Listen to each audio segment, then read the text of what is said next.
ನಮ್ಮ ಕೊಡಗನೂರು ಗ್ರಾಮದಲ್ಲಿ NGO ಸಂಸ್ಥೆಯಾದ ಸೃಷ್ಟಿ ಸಂಸ್ಥೆ ಕಾರ್ಗಿಲ್ ಸಹಭಾಗಿತ್ವದಲ್ಲಿ ಘನ ಜೀವಾಮೃತ ತಯಾರಿಸ್ತಾ ಇದ್ದಾರೆ.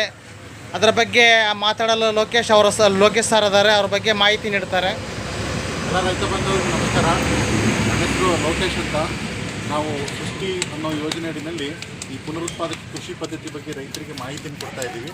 ಇದರ ಹಂತದಲ್ಲಿ ಈಗ ಕೊಲ್ಲಿ ಯುದ್ಧ ನಡೀತಾ ಇರೋದ್ರಿಂದ ಈಗಾಗಲೇ ರಸಗೊಬ್ಬರದ ಕೊರತೆ ಉಂಟಾಗ್ಬೋದು ಅಂತಕ್ಕಂಥದ್ದು ಕಂಡು ಬರ್ತಾ ಇದೆ. ಹಾಗಾಗಿ ಎಲ್ಲ ರೈತರಿಗೂ, ಹಸುಗಳನ್ನು ಕಟ್ಟಿರ್ತಕ್ಕಂಥ ಎಲ್ಲ ರೈತರಿಗೂ ಸರಾಸರಿ 100 kg ಹಸಿ ಸಗಣಿನಲ್ಲಿ ನಾವು ಘನ ಜೀವಾಮೃತ ಮಾಡಿಸ್ತಾ ಇದ್ದೀವಿ. ಸೊ ಈಗ ನಾವು ಕೊಡಗನೂರು ಗ್ರಾಮದ ನವೀನ್ ಅವರ ಮನೆ ಹತ್ತಿರ ನಾವು ಇದನ್ನ ಘನ ಜೀವಾಮೃತ ಮಾಡಿಸ್ತಾ ಇದ್ದೀವಿ.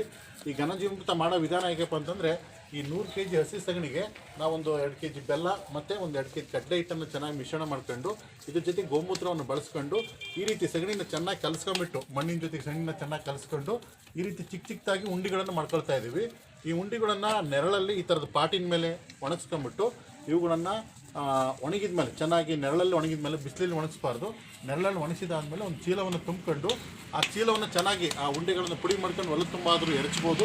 ಇಲ್ಲಾಂದರೆ ಈ ಉಂಡೆಗಳನ್ನೇ ನಿಮ್ಮ ತೋಟಗಾರಿಕೆ ಬೆಳೆಗಳಿಗೂ ಕೂಡ ಒಂದೊಂದು ಉಂಡೆ ರೀತಿಯಲ್ಲಿ ಬಳಸ್ಕೊಂಡು ಎಲ್ಲ ಜಮೀನಿಗೂ ಕೂಡ ಇದನ್ನು ಬಳಸ್ಕೋಬೋದು. ಇದರಿಂದ ಮಣ್ಣಿನಲ್ಲಿ ಜೀವಾಣುಗಳ ಸಂಖ್ಯೆ ಹೆಚ್ಚಾಗ್ತದೆ, ಮಣ್ಣಿನಲ್ಲಿ ಜೀವಾಣುಗಳು ದ್ವಿಗುಣಗೊಳ್ತವೆ.